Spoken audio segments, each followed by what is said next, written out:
చెప్తున్నారు. ఈ కేశవరామ్ సిమెంట్స్ వాళ్ళ ఫ్యామిలీస్, వాళ్లలో ప్రతి ఒక్కడు పిల్ల పెద్ద చేయి పట్టుకుని కలం పట్టుకుని రాయటం వచ్చినటువంటి వయస్సు దగ్గర నుంచి ప్రతి సంవత్సరం దీపావళి అంటే వాళ్ళకి సంవత్సరాది. ఆ రోజున చేరేటట్లుగా వారు ఎంతమంది ఎరుగున్నారో అంతమందికి లిస్టు ప్రతి వాడి దగ్గర ఉంటుంది. వాళ్ళందరికీ వేరువేరుగా, ఒక ఇంటూ 5-6 ఉంటే 5-6 వేరువేరుగా ఈ సంవత్సరంలో నేను నీకు శరీరం చేత గాని మనస్సు చేత గాని ఏదన్నా పనుల చేత గాని అపకారం చేసి ఉన్నట్లయితే నన్ను క్షమించవలసింది, తెలియజేయవలసినది నమస్కారములు అని చెప్పి ఉత్తరం రాస్తారు. మనం కోసిన రాస్తాం, నా మటుకు నేను రాయను.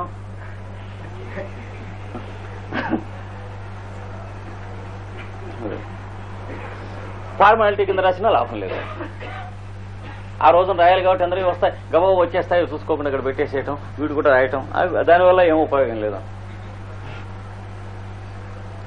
సంవత్సరానికి ఒక మాట ఆల్ సోల్స్ డే అని, అంటే సంవత్సరానికి ఒకే రోజు తదినం పాశ్చాత్యుల్లో తెల్లవాళ్ళకి నవంబర్ 7వ తేదీ.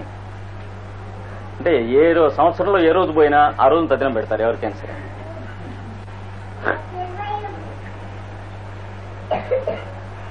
అందులో 2 రకాలు ఉంటాయి కదా, మనం పెట్టినా కూడా ఎప్పుడైపోతుందో భక్తులు ఎప్పుడు వేస్తారని పెట్టేవాళ్ళం కొందరం. వాళ్ళు అంతే, ఎవడైనా మొత్తం పేరు తేడా గాని.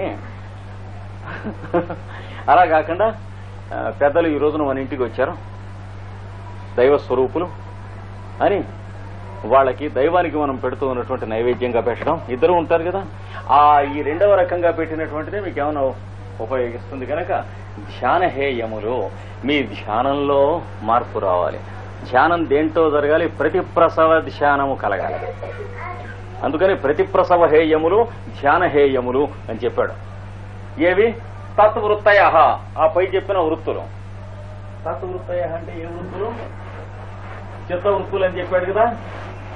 ఎన్ని? ఏమిటవి?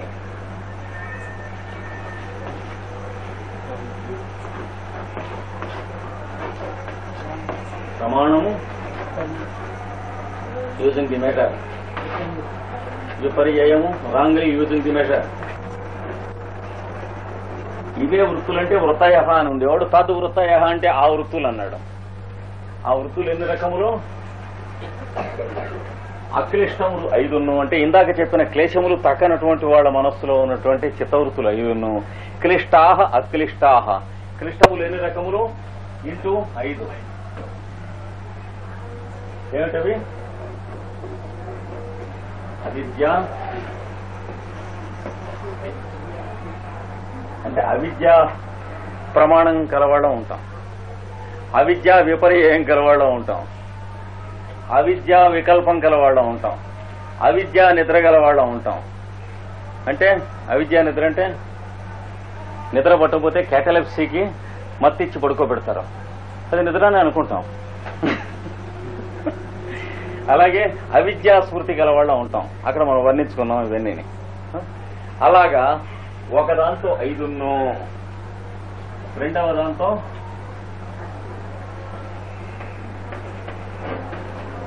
అస్మితతో 2, అది 5. అస్మితతో 2, రాగముతో అస్మితతో 5, రాగముతో 5, ద్వేషముతో 5,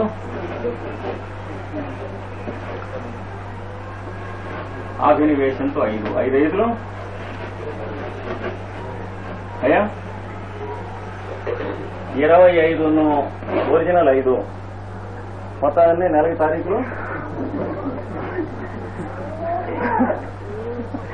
అది తద్వృత్తయ అంటే మల్టిప్లైడ్. జాగ్రత్త అంటున్నాడు. పర్ముటేషన్స్ అండ్ కాంబినేషన్స్ అంటే గురిగింజంత వెర్రి, వేపాకంత వెర్రి, నల్లటి మచ్చ, చుక్క, అడుగున చుక్క, ఇట్లా రకాలుగా ఉంటాయి మనకి అన్నాడు. ఎవడి మచ్చవాడికి ఓడి మచ్చవాడు, ఎవడి మచ్చవాడికి తెలియదు, ఓడి మచ్చవాడు చూసి నవ్వుతూ ఉంటాం అన్నాడు. అంతే కదా. ఇవి తద్వృత్తయ. ఈ వృత్తులన్నీ కూడాను ఆ క్లేశం లేకపోయినా చిత్తవృత్తి నిరోధం ఇదివరకు చెప్పినటువంటి ప్రణవోపాసన చేసిన మార్గం చేత క్లేశములు ఉంటే అది చేస్తూ ఈ క్రియాయోగం కూడా చేసినందువల్ల.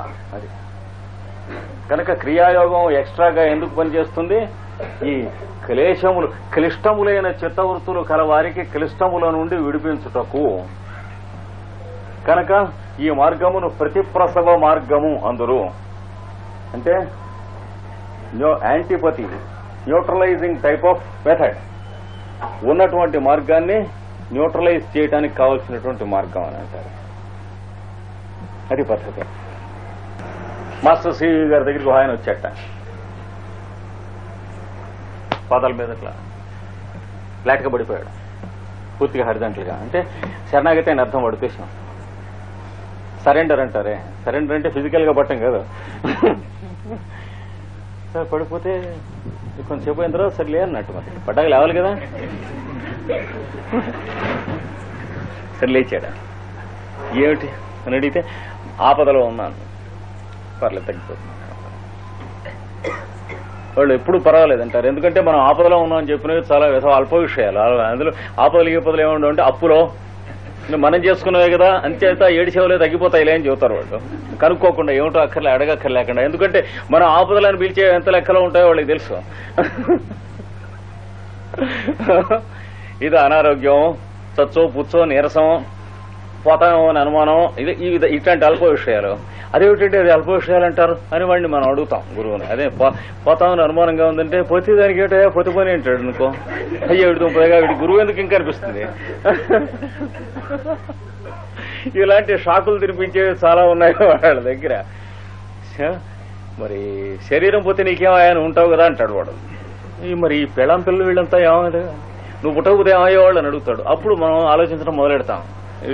ఇంకోళ్ళకి భార్య అయి ఉండేది కదా అనుకోకూడదు కానీ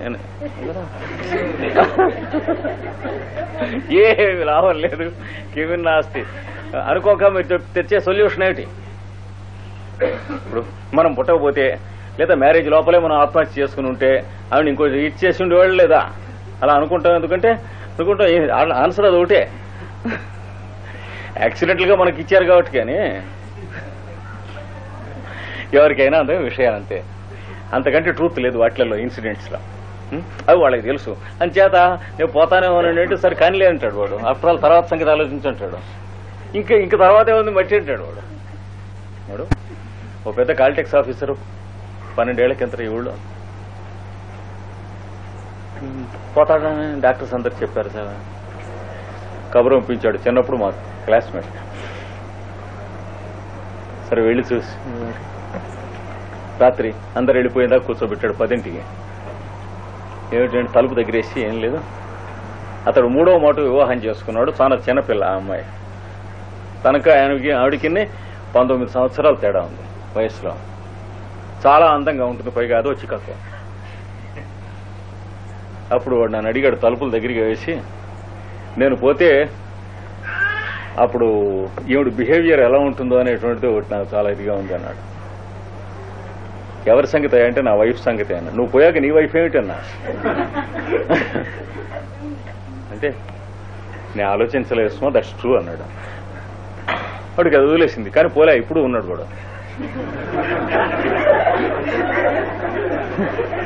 అయితే ఉద్యోగంలోంచి వాడు అన్ఫిట్ అయి తీసేశారు, కానీ ఇంటి దగ్గర ఉంటున్నాడు.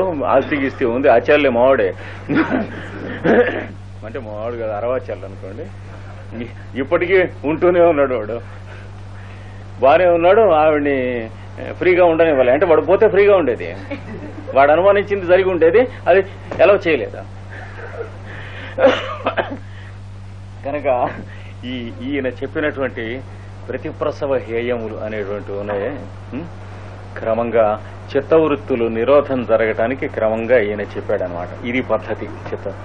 ప్రతిప్రసవ మార్గం పెట్టండి అంటే ఏదుందో చూసుకోండి లోపం, అది మర్చిపోయేటందుకు ఇంకేం చేయాలో అది చేయండి. కానీ ఇది మర్చిపోవాలని సతాయించకండి, ఎక్కువ అవుతుంది ఆ భయం.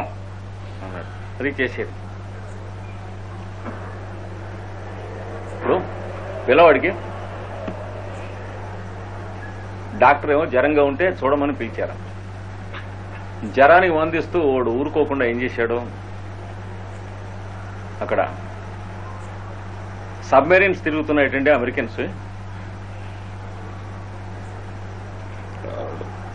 నేవీలో చాలా అలర్ట్ గా ఉన్నారు. ఎప్పుడు ఊరి మీద అటాక్ జరిగినా కానీ జరగచ్చు. ఆ సబ్మెరీన్స్ లోంచి వాళ్ళు అటాక్ చేస్తే ఒక్కొక్కటి ఒక్కొక్క పేటని కాల్ చేస్తుంది. ఎవరో విన్నాడు వాడు. కానీ వాడికి 5 సంవత్సరాలు 6 సంవత్సరాలు కాల్చుకుని కట్టడం కోసం డాక్టర్ పేసాడు. కానీ ఎవరి దగ్గర చెప్పొచ్చో ఎవరి దగ్గర చెప్పకూడదు అనే కామన్ సెన్స్ పుట్టలేదు. చూసారు, ఈ పిల్లకి వీడి జ్వరం పోకపోతే మానేగానే ఏమైంది, డాక్టర్ వెళ్ళిపోయాడు. ఇట్లా నిద్ర కన్ను పడగా ఓ ఓ ఓ అంటూ లేచింది. విపరీతమైనటువంటి హై ఫీవర్ ఎక్కువైపోయింది. యాక్చువల్గా జరిగింది ఈ ఊళ్ళో. ఆ రోజున ఒక షిప్ని ఇక్కడి నుంచి కొట్టేశారు, సింక్ చేశారు మన వాళ్ళు ఆ నైట్. ఆ రోజు జరిగింది ఈ ఘటన. ఆ పిల్లకి ఆ ఫీవర్ తగ్గటానికి మరి అక్కడ సైకలాజికల్ గా ఉన్నటువంటి పుండు మానితే కదా ఫీవర్ తగ్గేది. అంటే మనం ఏం చేస్తున్నామో తెలియకుండా మనం బఫెలో లాగా చేసేటువంటి వాళ్ళని చాలా పనులు చేస్తాం. అట్లాగా వైద్యం కావచ్చు అనుకుంటాం మనం చేసేది, వైద్యం కాదు అది. కనుక మనం పద్ధతిని బట్టి చేయాలి. ఇప్పుడు ఆ పిల్ల ఉందనుకోండి, ఆ పిల్లని ఇమీడియట్ గా ఏం చేయాలి,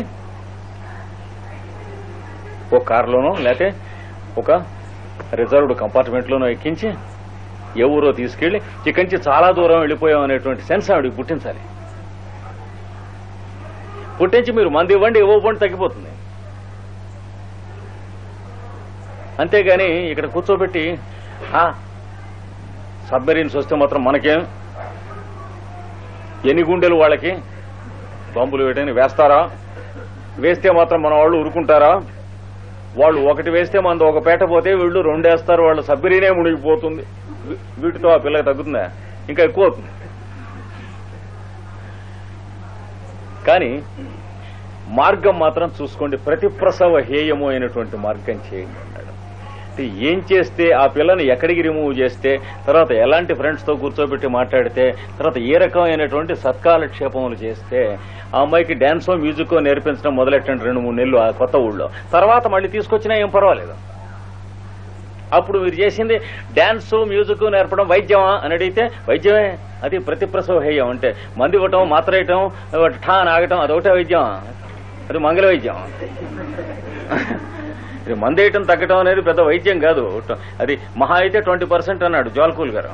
అది మిగతా అంతా 80% అంతా వైద్యం చాలా ఉన్నది. అది తెలుసుకుంటాం అనేది జాగ్రత్తగా తెలుసుకోవాలి, ఊళ్ళ దగ్గర పెట్టుకోవాలి.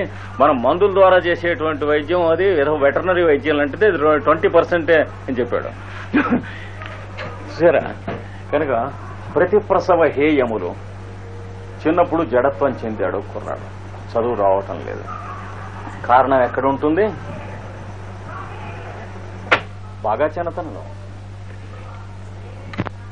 19 సంవత్సరాలుంటే ఒక పెద్ద హోమియో డాక్టర్ గారు చాలా దేశ సేవ చేస్తున్నటువంటి ఆయన బెల్జియంలో ఒక విలేజ్ లో ఆ కుర్రవాడిని తీసుకొచ్చాడు. వీడికి వైద్యం ఎంత జరిగినా ఇతని వ్యాధి నయం అవటం లేదు. జడత్వంలో ఉన్నాడు చిన్నప్పటి నుంచి కూడాను. ఊరికే తింటాడు, తిరుగుతాడు, అన్నం పెడితే ఏమీ తెలియదు, చదువు రాదు, ఎవరో ఏమిటి అనేటువంటి ఊరికే బంధువులు అమ్మా నాన్న ఇంట్లో వాడు మాత్రం తెలుసు, ఇంకేం తెలియదు, వాడు పెరుగుతున్నాడు. దీని సంగతి కొంచెం 5 నిమిషాలు కామ్గా కూర్చునేటప్పటికీ వీడి గర్భంలో ఉండగా అబార్షన్ అవటం కోసం అటెంప్ట్ చేశారు. తట్టిన విషయం. మెడికల్ గా రైట్, లీగల్ గా రైట్ అయితే అవ్వచ్చు, కానీ that the human being is a scoundrel అన్నమాటే కదా అబార్షన్ ట్రై చేశాడంటే. Biologically he is a rogue. Medical గా రైట్ అవటం వేరు, లీగల్ గా రైట్ అవటం. మనం అందరం 10 మంది వ్యవహారం కలిసి ఇది రైట్ అని పెట్టుకుంటే లీగల్ గా అది రైట్ అంటాం. అది లెక్క ఏమిటి? ఒకే డేటా పుచ్చుకుని ఓ పక్కవాడు మర్డర్ చేయలేదని ప్రూవ్ చేస్తాడు, ఇంకో పక్కవాడు మర్డర్ చేశాడని ప్రూవ్ చేస్తాడు. అది లీగల్ రైట్. 2 పక్కలకి అదే డేటా కదా. చేత అది కాదు కావాల్సినటువంటిది. ఆ కుర్రాడికి ఇట్లా ప్రెగ్నెన్సీలో ఉండగా అబార్షన్ అటెంప్ట్ చేసిన మాట నిజమేనా ముందు కనుక్కోండి. ఆ షాక్ తగిలింది, వాడు చావలేదు. ఇంకా మాట్లాడ కూరుకున్నారు, వాడు పుట్టాడు. బ్రెయిన్ కి ఆ షాక్ తగిలింది, వీడికి తగ్గదు. అంటే ఆ పిల్లవాడి తల్లిని పిలిపించారు. 30 మైళ్ళ దూరంలో ఉంది. మర్నాడు ఉదయానికి పిలిపించారు. బెల్జియంలో కాక్సీడ్ అనేటువంటి ఒక విలేజ్ లో పిలిపిస్తే తల్లి జరిగిన వాడు నిజమే, పైగా బాగా పెరిగిన తర్వాత 8వ మాసంలో అబార్షన్కి అటెంప్ట్ చేశారు.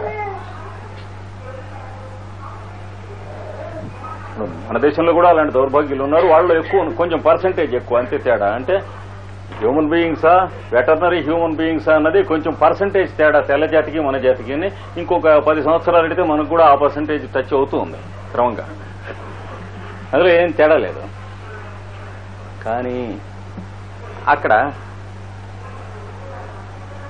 చెప్పింది ఆవిడ, ఇలాగా అటెంప్ట్ చేశాం, పోలేదు, సరే అని ఊరుకున్నాం, ఇప్పుడు పుట్టాడు, ఇంకెందుకు రమారమణ గోవింద హరి దండం పెట్టి ఊరుకుంటాం, ఇంకా వైద్యం గీద్యం అనేది మీకు టైం వేస్ట్ డాక్టర్ గారు అని చెప్పాను. ఆయన అహోరాత్రాలు అందరికీ సేవ చేస్తూ నిద్ర కూడా లేకుండా ఉండి లాస్ట్ ఇయర్ పాపం ఆరోగ్యం పోగొట్టుకుని సిద్ధి పొందాడు, శరీరం వదిలిపెట్టాడు. డాక్టర్ ప్రాదేశ్ అని ఒక మహానుభావుడు, ఆయన ఫోటో కూడా మన నర్సింగ్ హోమ్ లో పెట్టాను నేను. అంత అడ్మిరేషన్, ఆయన నేను అంత ప్రాణ స్నేహితులు. ఆయన 7 సంవత్సరాల నుంచి పాపం ఆయనకు ఉన్నటువంటి హోమియోపతి ప్రజ్ఞ అంతా, అంటే లండన్ లో ఇంటర్నేషనల్ హోమియోపతి స్కూల్లో ఆయన పార్ట్ టైం లెక్చర్స్ ఇస్తాడు, అన్ని ఉపయోగించాడు. ఈ ఇన్ఫర్మేషన్ ఎట్లా వచ్చింది నీకు అన్నాడు. నువ్వు కూడా కాముగా కూర్చుంటే నీ మైండ్కి తడుతుంది, వాడి మైండే చెబుతుంది. కనుక ప్రతి ప్రసవ హేయా అన్నమాట పతంజలి చెప్పిన దానికి మనం గమనించి జాగ్రత్త తీసుకోవాలి. అంటే counter acting the previous tendencies, కావలసినటువంటి ఒక యాక్టివిటీకి ఒక న్యూక్లియస్ తయారు చేయండి. అంటే create a nucleus for the activity that can counter act the previous tendencies. ఇది 11 సూత్రాల్లో. ఎందుకంటే టెండెన్సీస్ ని పోగొట్టగలిగినటువంటి సైకాలజిస్టు, కొమ్ములు మొలిచిన వాడు ఈ భూమి మీద ఎక్కడ నిద్ర పట్టదంటేనే ఎందుకు పట్టదో చెబుతాడు, కానీ నిద్ర పట్టడానికి ఏం కావాలో చెప్పగలిగినటువంటి సైకాలజిస్ట్ ఇంతవరకు పుట్టలేదు. మీకు నిద్ర ఎందుకు పట్టడం లేదో చెప్పగలడు మునగడలే. కానీ నిద్ర పట్టడానికి ఏం చేయాలంటే ఆ స్లీపింగ్ టాబ్లెట్స్ నానాగడ్డి తినమంటాడు. వాడి తెలిసింది అదొకటే. అక్కడ మళ్ళీ క్రూడ్ అండ్ అన్సైంటిఫిక్ వెటర్నరీ మెథడ్సే అక్కడ పెడితే, లేకపోతే అవైలబుల్ కాదు వాడి దగ్గర. ఇలాంటి ఏన్షియంట్ సైన్సెస్ పుస్తకంలోకి ఇండియనో, ఈజిప్షనో, చాల్డియనో అలాంటి పుస్తకాలకు పెడితే మీకు ఆన్సర్స్ ఉన్నాయి. కానీ మోడర్న్ సైంటిఫిక్ లెవెల్లో ఇంకొక 150 సంవత్సరాలు పెడితే గానీ ఎవల్యూషన్ లో ఈ స్టేచర్ ని అర్థం చేసుకుంటానికి కూడా లాభం లేదు మనకి. వాళ్ళ ఎయిట్ తీసుకుంటే తొందరగా హేజన్ అవుతుంది సైంటిఫిక్ ఎవల్యూషన్. మనం చాలా బ్యాక్వర్డ్ గా ఉన్నాం అన్ని కంట్రీస్ వాళ్ళు కూడా. కనుక ఈ 11వ సూత్రంలో ధ్యానహేయములు అన్నాడు, 10వ సూత్రంలో ప్రతిప్రసవహేయములు అన్నాడు. కనుక ధ్యానం ఎట్లో, ఏ రకమైన ధ్యానం చేయాలంటే ప్రతిప్రసవాత్మకమైన ధ్యానము చేయవలెను, అది చెప్పింది. వాడికి ఎప్పుడు కూడా పెళ్లిళ్లలో సర్వీస్ చేస్తూ ఉండేటువంటి పని 10 మందికి చేస్తున్నాడు అనుకోండి. వాడికి అంటే పెళ్లి అవ్వలేదు, పాపం వయస్సు మించిపోయింది, ఎవరూ పిల్లనివ్వలేదు. ఏం చేయాలి? పెళ్లి అవ్వలేదు అంటే ఏడుస్తూ చచ్చిపోవడం తప్ప ఏం జరిగేది లేదు కదా. After all he dice. అందుకని ఏం చేయాలి? పెళ్లిళ్ళు వచ్చినప్పుడల్లా శుభ్రంగా 10 మందికి చేతులతో భోజనం వడ్డించమన్నారు. అంతే, ఇంకా వాడికి పెళ్లి అవ్వలేదనేటువంటి హడావిడి ఉండదు. యాక్టివిటీ క్రియేట్ చేసుకోమన్నాడు పద్ధతి. అది ఏదో తెలియక పెడుతూ ఉంటే కుక్కని కర్ర ఇసిరాడు, చచ్చింది, అదే కల్లోకి వస్తుంది. ఏం చేయాలి అంటే 10 కుక్కలకి రోజు ఒకదానికి అన్నం పెట్టుకున్నాడు పిలిచి. అంతే, కామం పోవటం లేదు. ఏం చేయాలి? సెక్స్ పుస్తకాలు చదువుకుంటే లేదు ఆన్సర్. ఇంకా యానిమల్ అయిపోతాడు, కానీ కామానికి సెక్స్ కి తేడా తెలియనటువంటి ప్రతిభ రాసిన పుస్తకాలు చదవకూడదు. అందుకని కామాన్ని గురించి ఆలోచించకు అని చెప్పి అంతకంటే లాభం లేదు. వాడికి నీతులు చెప్పి దబాయించి అంతకంటే లాభం లేదు. Abstinence of sex is no celibacy, అది జాగ్రత్తగా గ్రహించుకోవాలి. సెక్స్ స్టార్వేషన్ చేసి బ్రహ్మచారిని అనుకుని తాను మోసం చేసుకుని అంతకంటే లాభం లేదు. అలా అక్కర్లేదు, సెక్స్ లో మునిగిపోదాం అనేటువంటి ఈ మోడర్నిజంలోకి వెళ్లిపోయినా అంతకంటే లాభం లేదు. పురుగులు పడి చచ్చిపోతాం. అంటే ఇవన్నీ కూడా డిఫీటిస్ట్ మెథడ్స్. వీటిలలో ఏదైనా సరే, ఎటెళ్ళినా సరే బురదగుంటలో వెళ్ళి పడిపోవటం, ఇంకేం లేదు. చివరికి మళ్ళీ మనిషి బుర్ర ఉండదు మనకి. సూక్ష్మజీవుల లెవెల్లో మన బుర్ర ఉంటుంది అటు పైన వీటిలలో. అయితే ఏం చేయాలి? అని అంటే వాడు మొగాడైతే ఆడవాళ్ళకెన్ని, ఆడదైతే మగవాళ్ళకెన్ని, ప్రాణ ప్రమాదకరమైనటువంటి కలరా మొదలైనటువంటి వ్యాధులు వస్తే ఉపచారం చేయవలసినటువంటి హాస్పిటల్లో వీడు పరిచారకుడు, సేవకుడుగా ఒక 10 ఏళ్లు పనిచేయి. వాడి చేతుల మీద కొంతమంది చచ్చిపోతారు, కొంతమందిని ఎత్తుకు తీసుకెళ్లి పడుకోబెట్టాలి, కొంతమంది ఒంటి మీద బట్ట ఉంటుంది, కొంతమంది ఉండదు, ఒంటి నిండా బొబ్బలు, కురుపులు, పుళ్ళు, చీము, నెత్తురు, విరోచనం, వాంతి, ఇవన్నీ. దీంతో సైకలాజికల్ అబరేషన్స్ లేకుండా ఉండేటువంటి స్టేజి ఏ సైకాలజీ ప్రొఫెసర్ ముండా కొడుకు వాడికి ఇవ్వలేడు. ఇది ఒక్కటే మెథడ్. కనుక యూనివర్సిటీస్ లోనూ డాక్టర్స్ దగ్గర దొరికేది కాదు ఈ సొల్యూషన్. ఇక్కడ చెయ్యి, మాన్యువల్ లేబర్ లో రోజుకి 1-2 గంటలో ఫిజికల్ సర్వీస్ చెయ్యి. చేస్తే ఏమవుతుంది? నువ్వు ఇంకా ఈ వేదాంతం చెప్పినందువల్ల ఏం లాభం లేదు, వాడికి సెక్స్ నేర్పినందువల్ల, మరి హేవలా కెల్లీస్, మెరీ స్టోప్స్, వీటి వల్ల ఏమీ లాభం. అంటే ఇంకా కంపు కొట్టించుకుని పుల్లబెట్టి కెలకటం తప్ప దానివల్ల వచ్చినటువంటిది ఏమీ లేదు. సైకాలజీ ఆఫ్ సెక్స్, ఫ్రైడ్ అంటే ఎవడికి ఏది లోపమో వాడి బుద్ధి దాని మీదనే పనిచేస్తూ ఉంటుందన్నాడు ఫ్రైడ్ గారు. ఆ ప్రకారం జీవితంలో ప్రతి యాక్టివిటీ సెక్స్ మీదనే ఉంటుందన్నాడు. ఏం చేత ఆయనకి సెక్స్ యాక్టివిటీ లేదు లైఫ్ లో. ఆయన బార్న్ మిస్ఫిట్ ఫర్ సెక్స్.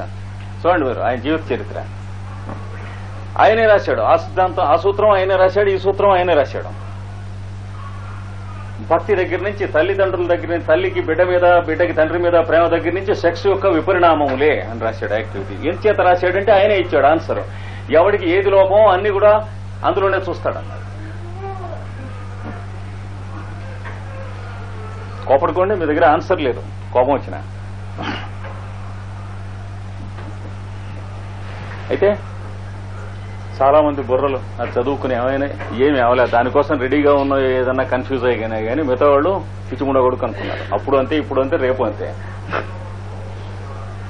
ఒక అన్ఫిట్ గా ఉన్నటువంటి పుస్తకం చదువుకుంటే ఏమనుకోరు. ఎందుకంటే there are no bad books అన్నాడు Emerson, there are only badly return books. తెలుస్తుంది. తను చదువుకునేవాడు కొంచెం నిదానించిన వాడైతే వీడు రాసిన వాడు పాపం పిచ్చిముండ కొడుకు అని తెలుస్తుంది. అంచేత ఇంకేం చెడిపోవటం ఉండదు. లేకపోతే మరి రామాయణం చదువుకున్న వాళ్ళందరిలో కనీసం చదువుకోని వాళ్ళు కూడా రామాయణ విశ్వక్షం చదువుకున్న వాళ్ళే కదా. మరి వాళ్ళందరూ రామాయణాన్ని గురించి నమ్మటం మానేయద్దు.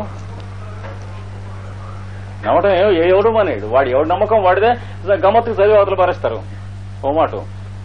ఎందుకంటే వెద పుస్తకాలు చదవడం అనే అసోసియేషన్ కొన్నాళ్ళు ఉంటుంది కనుక అది వదిలిపోయిన తర్వాత చదవనే చదవడు. అలాంటి పుస్తకాలు టైం వేస్ట్. ఏదన్నా వాడు శుభ్రంగా ఏదో ఎన్సైక్లోపీడియా కానీ ఇట్లాంటివి చదువుకుంటాడు. భారతం కానీ, భాగవతం కానీ, లేకపోతే మెడికల్ డిక్షనరీ కానీ అది చదువుకుంటున్నాయి కానీ వీటి వల్ల ఏం లాభం తెలుస్తుంది. అంటే ఎకానమీ ఆఫ్ టైం తెలిసిన వాడు మళ్ళీ వాడు జోలికి పోడు ఒక మాట చూశాక.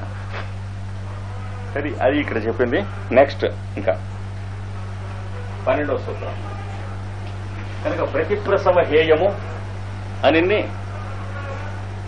ఇంతకుముందు చెప్పినటువంటి అది గుర్తుంచుకోండి. ధ్యాన హేయము అంటే ఏమిటో రెండు తర్వాత సూత్రంలోకి పెడుతున్నాం. క్లేశమూల కర్మాశయో దృష్టాదృష్ట జన్మ వేదనీయ తర్వాత సూత్రం. క్లేశమూల కర్మాశయో దృష్టాదృష్ట జన్మ వేదనీయ. విడదీస్తే క్లేశమూల కర్మాశయ దృష్ట అదృష్ట జన్మ వేదనీయ. ఇక్కడ జన్మ వేదనీయ అంటే జన్మ చేత ఇండికేట్ చేయబడినది, తెలియదగినది. That which is indicated by the birth. అంటే ప్రతి వాళ్ళకి వాళ్ళవి కానీ ఎదుటి వాళ్ళవి కానీ ఆ జన్మకు కొన్ని లక్షణాలను ఉంటాయి.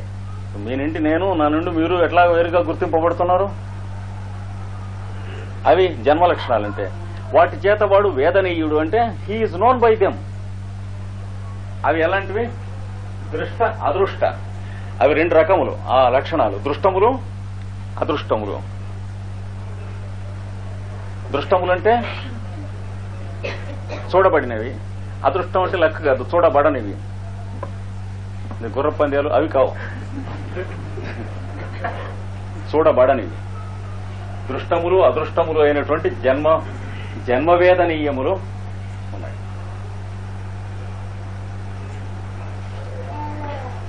కర్మ ఆశయ, కర్మయే ఆశయము కలది. క్లేశ మూల, క్లేశమే మూలముగా అంటే వేరుగా కలది. చెట్టు వేరు, మూలం అంటే మనం ఎందుకు జన్మెత్తాం అంటే తెలుసుకునేందుకు.